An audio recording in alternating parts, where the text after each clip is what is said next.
ایک گاؤں میں ایک بوڑھا کسان رہتا تھا جس کے پاس ایک خوبصورت اور مضبوط گھوڑا تھا۔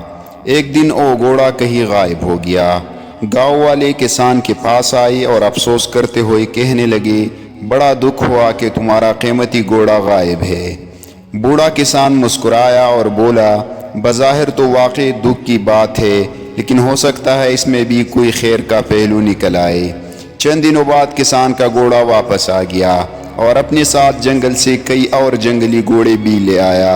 اب کسان کے پاس کئی گھوڑے ہو گئے۔ گاؤں والے پھر آئے اور حیرت سے بولے، خوش قسمت ہے، آپ کے اپنے گھوڑے کے ساتھ ساتھ اور گھوڑے بھی مل گئے ہیں۔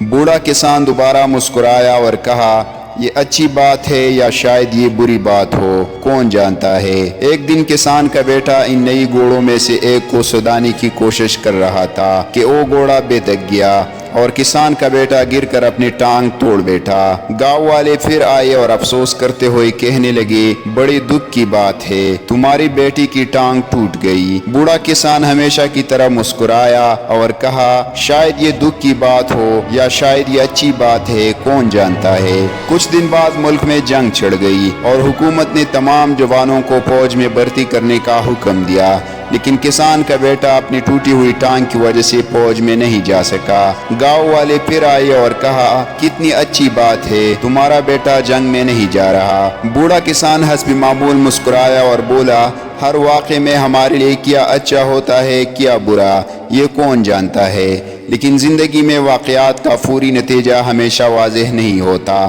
بظاہر بری چیزیں بعد میں اچھی ثابت ہو سکتی ہے اور بظاہر اچھی چیزیں بعد میں بری ثابت ہو سکتی ہے۔ لہٰذا زندگی کے اتار چڑھاؤ کو قبول کرتے ہوئے صبر اور تحمل سے کام لینا چاہیے، کیونکہ وقت کے ساتھ ہی واقعات کی حقیقت واضح ہوتی ہے۔ ناظرین، یہ سبق معاشرتی طور پر بھی اہم ہے، کیونکہ افراد کو مشکلات میں حوصلہ مند رہنے اور دوسروں کو بھی اس رویے کی تلقین کرنے کا درس دیتا ہے۔